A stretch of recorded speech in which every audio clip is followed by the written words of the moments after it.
Okay, how we doing, folks? Today is Friday, July 7th, 2017. Rich Van Tassel with you.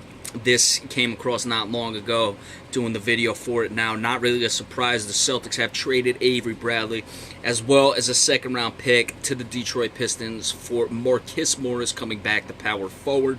Of course, Markieff Morris plays for the Washington Wizards. The Celtics and the Wizards had a budding rivalry going all season.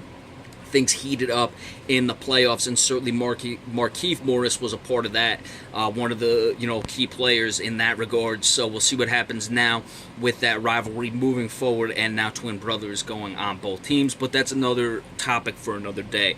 For this trade, there's some people who are upset that Avery Bradley's gone. I liked Avery Bradley, certainly a solid defender. I expect Marcus Smart is going to move into the starting lineup. I'll get into what I feel the Celtics will do with the lineups in a moment. But remember, Bradley was going to be a free agent at the end of this year. I don't think he would have been worth the money he was going to be commanding in the offseason. The Celtics are doing this to save cap room. Now, they have gotten themselves under the cap, so they will be able to sign Gordon Hayward. A sign and trade may still happen. I would expect Jay Crowder to be moved at some point, but now, as of right now, they can sign Gordon Hayward without any problems. But moving Marcus Smart into the starting lineup, look, he can't shoot the way Avery Bradley can. Avery Bradley was a guy who really couldn't shoot, but he certainly worked his way into a good shooter. And he was shooting pretty good by, the time he was in his third, fourth season. Now you got Marcus Smart coming into his fourth season. He still struggles to shoot, but you're not losing much offensively, you're not losing much defensively, but you are losing some offensively with Marcus Smart moving into the starting lineup. But you add a guy like Gordon Hayward, who's going to be a starter as well, so you're picking up a lot of the offense there. All you're really asking Marcus Smart to do is just play defense, and you almost don't even want Marcus Smart to shoot. That's the worst thing he can do offensively is just have those 2 for 10 nights. If he just plays defense and assists, he's just fine, and he can certainly fit into the offense perfectly fine in that regard. And even when he's open late in the shot clock, then you shoot those threes. But if they can just tame Marcus Smart's offense and say, hey, don't shoot, you're not a good shooter, let Isaiah, let Al Horford, let Gordon Hayward, I would expect Marcus Morris to be the starter in this situation. Let them handle the offensive responsibilities. You just play defense. Everything will be fine. Now, I just said that was the starting lineup. I expect Thomas, Marcus Smart, Gordon Hayward, Marcus Morris, and Al Horford. You have a pretty veteran starting lineup in that regard. I mean, even Smart would be coming into his fourth year. Hayward's been in the league a while. Thomas has been in the league a while. Marcus Morris has been in the league a while, and certainly Al Horford has all been there. So you have a pretty young but veteran starting lineup.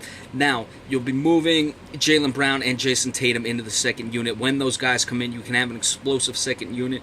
You'd also have Ante Zizic, who would only have to rebound and do those sort of things. Terry Rozier will be coming into his third year, so he wouldn't even be incredibly young. You're looking at what could possibly be a very dynamic second unit with the Celtics. Now, you're going to have young guys. You're going to have the rookie Tatum. You're going to have the second-year Brown, and of course, Zizic would be a rookie, but he has played professionally overseas, but still young.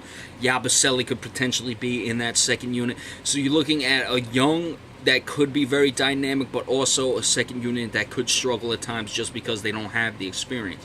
So, as I said, that would be the starting lineup with the Celtics. Could you see a situation where you maybe mix and match? You get a Brown or a Tatum into the starting lineup to have a veteran coming off the bench. That could certainly be a case. Switch a Tatum and a Marcus Morris in that situation, so you have a little more experience off the bench as well, even though Rozier has some experience. That's something to look at, but there's certainly time between now and then that the Celtics will figure out their offense. Again, I'm going through all these scenarios, and I'm not even mentioning Jay Crowder. He's still technically on the roster, so that's another thing to keep an eye on with the Celtics as well. Jay Crowder, to me, almost certainly has to be moved. But we'll see what will happen. Will that be still sign and trade, maybe gain a little more cap space? Will they just move Crowder for draft picks? We'll keep an eye on that. I don't expect they acquired Marcus Morris just to move him, but anything is certainly possible. So let's keep an eye on all those things. Jay Crowder especially, he would be basically the final domino that would fall. Maybe you'd see Rozier move, or if they're trying to land another much bigger player, even though the cap things wouldn't work, maybe a Yabusele. But I'm really only expecting Crowder to be the guy who gets moved again, and possibly Rozier. But anything else to me would be a long shot in that regard. So once again, Avery Bradley and a second-round pick going to Detroit for Marcus Morris in return. All right, have a good weekend, folks. Thank you all so much. Remember, we appreciate subscriptions as well.